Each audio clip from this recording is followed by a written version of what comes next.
युग परिवर्तन का रहस्य, क्यों बदल जाते हैं मनुष्य के लक्षण और स्वभाव। युग परिवर्तन और मानव लक्षणों का बदलना। हिंदू धर्म की मान्यताओं के अनुसार संसार 4 युगों में विभाजित है: सतयुग, त्रेता युग, द्वापर युग और कलयुग। हर युग में मनुष्यों के गुण, स्वभाव और जीवन शैली में बदलाव होते हैं। ये बदलाव केवल भौतिक नहीं बल्कि मानसिक, आध्यात्मिक और नैतिक स्तर पर भी होते हैं। लेकिन सवाल ये है कि युग बदलने के साथ मानव लक्षण क्यों बदलते हैं।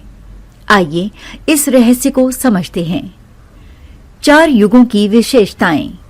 सतयुग। सतयुग को स्वर्ण युग कहा जाता है। ये युग सत्य, धर्म और शुद्धता का प्रतीक है। इस युग में मनुष्य पूरी तरह से समझदार और धार्मिक थे। जीवन में कोई लालच, पाप या हिंसा नहीं थी। सभी लोग दीर्घायु और स्वस्थ होते थे। मानव लक्षण: करुणा, सत्यता, निस्वार्थता और आध्यात्मिक ज्ञान। त्रेता युग। त्रेता युग में धर्म 4 में से 3 पैरों पर खड़ा था। इस युग में सत्य और धर्म महत्वपूर्ण थे, लेकिन पाप की शुरुआत हो चुकी थी। लोग सत्य के करीब थे, लेकिन उनमें स्वार्थ का जन्म हुआ। मानव लक्षण: अनुशासन, लेकिन साथ ही अहंकार और स्वार्थ। द्वापर युग। द्वापर युग में धर्म केवल 2 पैरों पर खड़ा रह गया। इस युग में पाप और पुण्य बराबर हो गए। युद्ध और सत्ता की होड़ इस युग की प्रमुख विशेषता थी।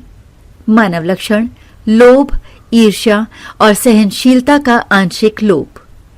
कलयुग। वर्तमान युग। कलयुग को अंधकार का युग माना जाता है। धर्म एक ही पैर पर खड़ा है। पाप और अधर्म अपने चरम पर हैं।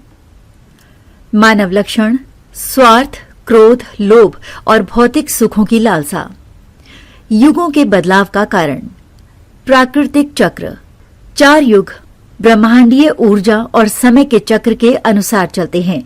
जैसे प्रकृति में ऋतुएं बदलती हैं, वैसे ही युगों का परिवर्तन भी स्वाभाविक है। ब्रह्मांड की ऊर्जा का प्रभाव मनुष्य के विचारों और लक्षणों पर पड़ता है। कर्म और संस्कार।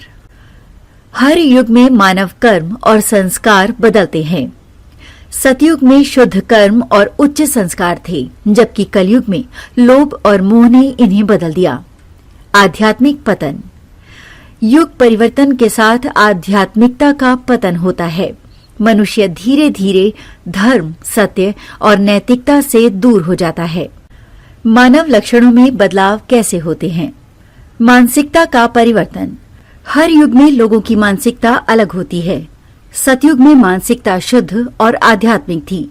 कलयुग में भौतिकता और स्वार्थ ने मानसिकता को दूषित कर दिया। सामाजिक संरचना। युगों के साथ समाज की संरचना भी बदलती है। सतयुग में समानता थी, जबकि कलयुग में भेदभाव बढ़ गया। धर्म और विज्ञान। सतयुग में धर्म और विज्ञान साथ साथ चलते थे। कलयुग में विज्ञान ने धर्म को पीछे छोड़ दिया। युगों के बदलाव से क्या सीखें। आत्मचिंतन। हमें अपने अंदर झांकना चाहिए और ये समझना चाहिए कि युग के बदलाव के बावजूद हमें अपने मूलभूत गुणों को बनाए रखना है। धर्म का पालन। सतयुग की तरह हमें धर्म, सत्य और नैतिकता को अपने जीवन में शामिल करना चाहिए। आध्यात्मिकता का विकास।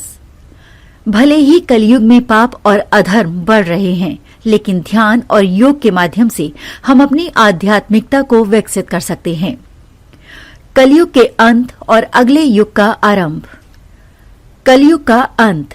मान्यता है कि कलयुग के अंत में भगवान विष्णु का अंतिम अवतार कल्कि अवतार होगा। इसके बाद सत्य और धर्म का पुनरुत्थान होगा। पुनः सतयुग। कलयुग के बाद फिर से सतयुग का आरंभ होगा। ये चक्र अनंत काल तक चलता रहेगा। युग परिवर्तन के साथ मनुष्य के लक्षण बदलना ब्रह्मांडीय और आध्यात्मिक चक्र का हिस्सा है। हालांकि ये हम पर निर्भर करता है कि हम किस हद तक अपने नैतिक और आध्यात्मिक मूल्यों को बचा पाते हैं। चाहे हम किसी भी युग में हों, अगर हम धर्म, सत्य और करुणा को अपने जीवन का हिस्सा बनाएं, तो युग का प्रभाव हमारे जीवन पर कम हो सकता है। इसलिए वर्तमान कलयुग में भी हमें अपने आचरण और विचारों को शुद्ध बनाने का प्रयास करना चाहिए।